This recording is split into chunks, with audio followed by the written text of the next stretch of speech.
A student from a prestigious university returned home from the library, and no one saw her again. From the very first days of the investigation, alarming, blatantly strange, and even outrageous facts began to emerge. Ultimately, the case led to a change in the law. Despite all this, the truth remained elusive for decades until it was finally uncovered in 2024. Tara Baker was born on January 20th, 1977, in a suburb of Atlanta, Georgia. Her parents divorced when she was young, and her mother remarried, giving Tara 2 brothers and a sister, among whom she was the eldest. From early childhood, Tara developed an interest in the legal system and set her sights on becoming either a lawyer or a judge.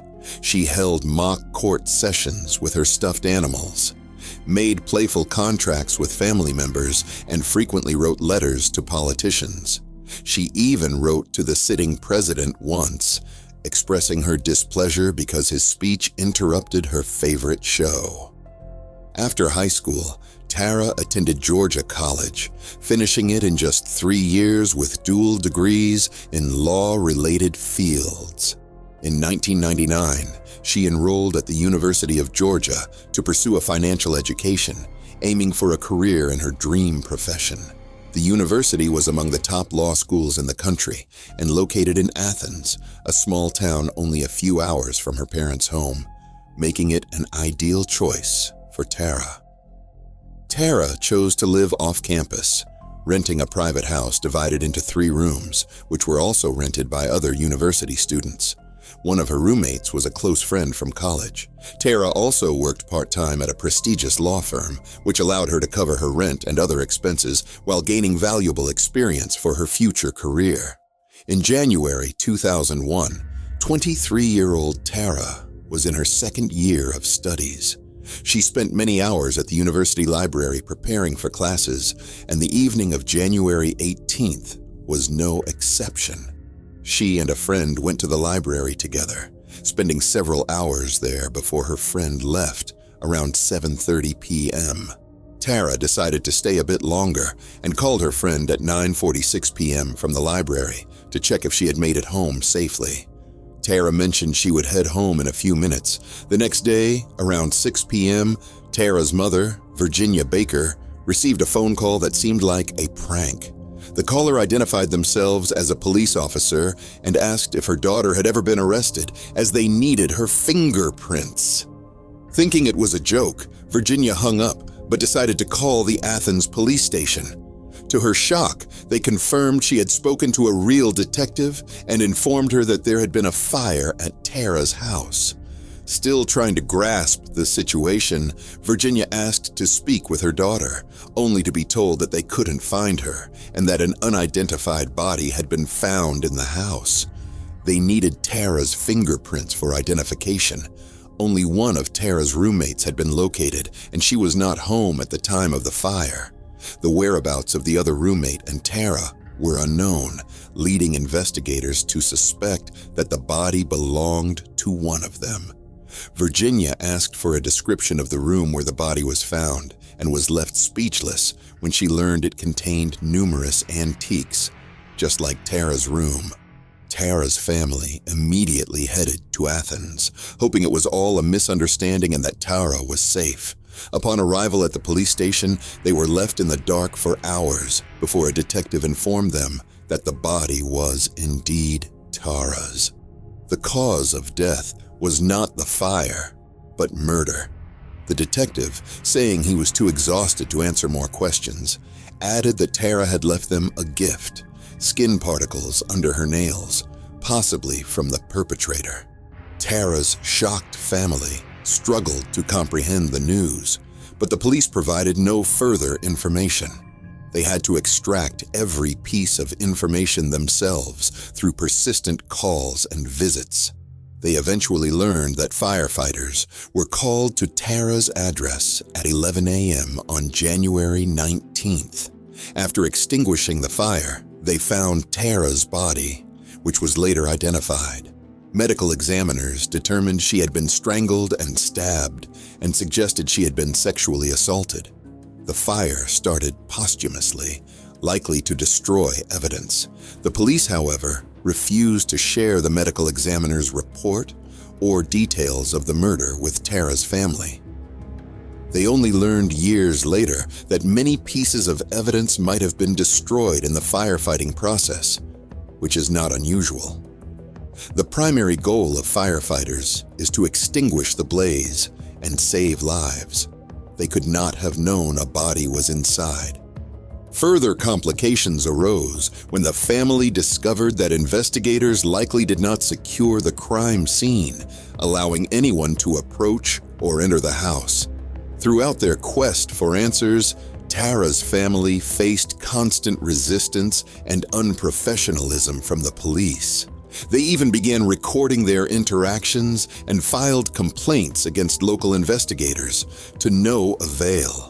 Eventually, they enlisted a renowned criminologist to help.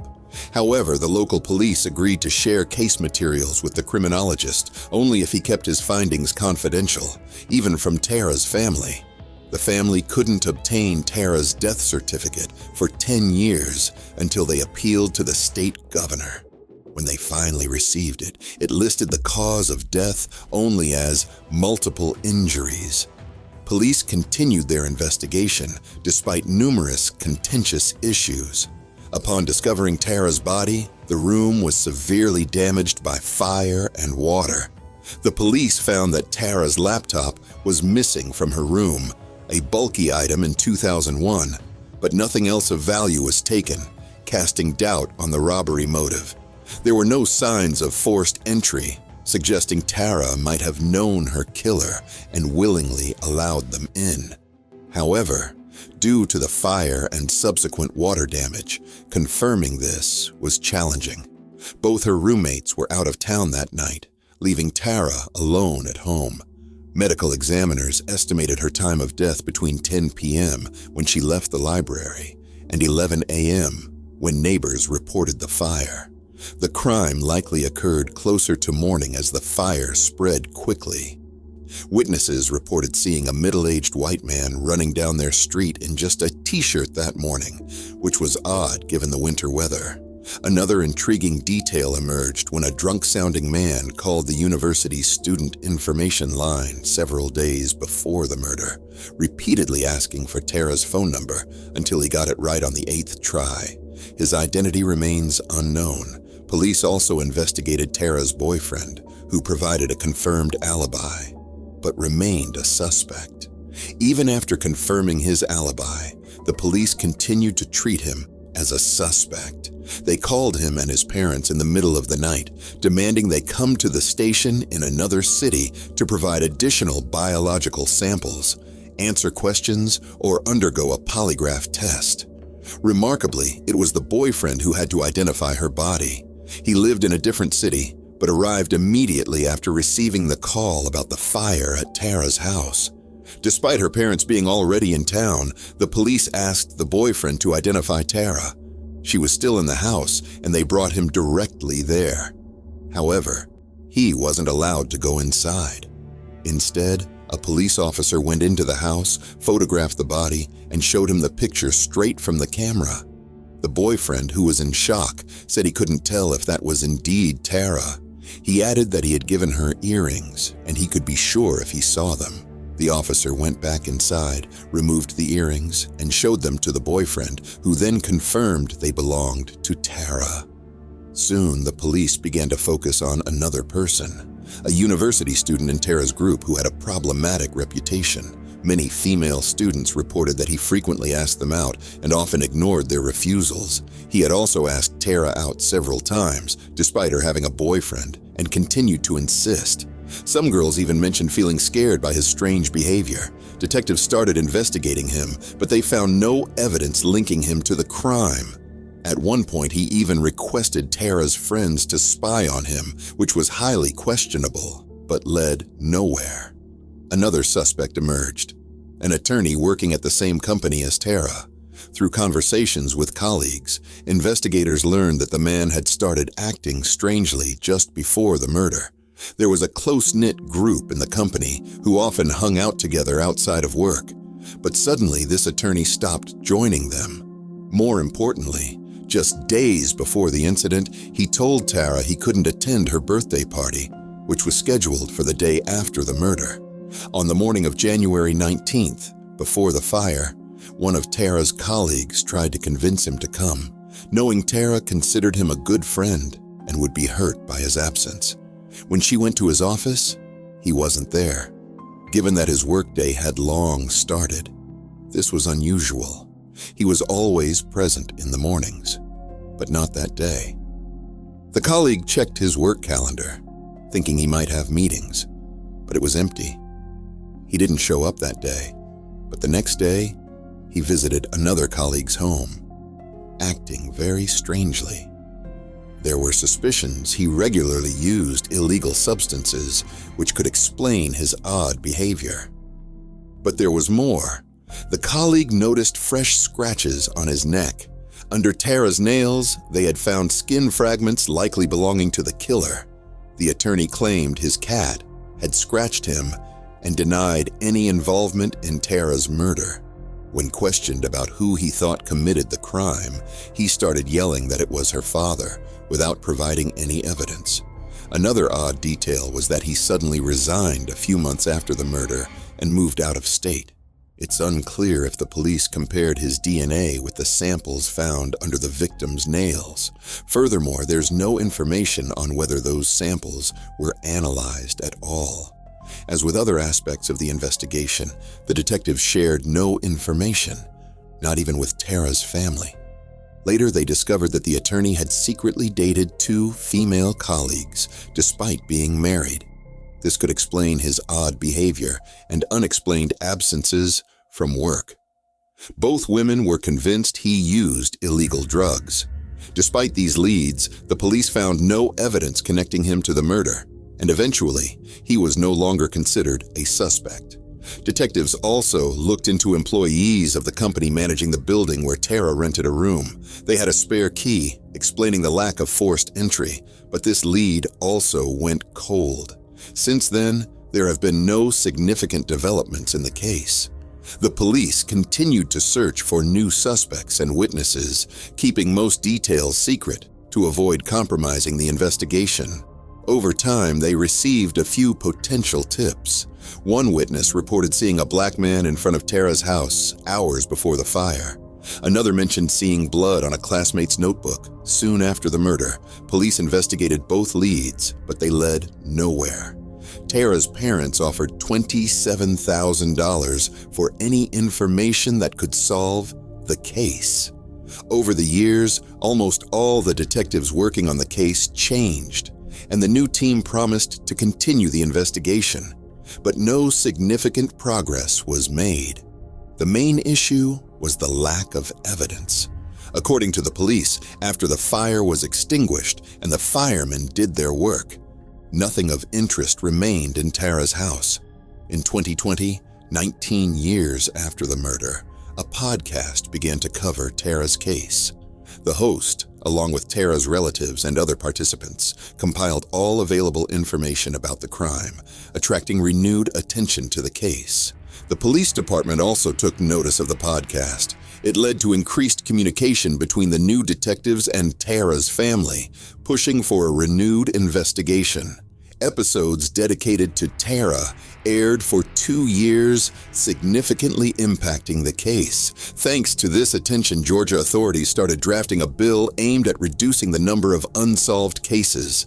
This bill was named after Tara and another girl from Georgia whose murder also remained unsolved. 18-year-old Rhonda Coleman was found dead in 1990, and the perpetrator has never been found. Although her murder was unrelated to Tara's, the initiative was named the Coleman-Baker Bill. In 2023, the bill passed unanimously, and Georgia's governor came to Athens to sign it in the presence of both victims' families. The law established a unit for unsolved cases within the Georgia Bureau of Investigation and granted victims' families the right to request a review of unsolved cases, re-examine evidence, and take other steps to solve them. With the law in effect, the unit began investigating Tara's murder in 2023.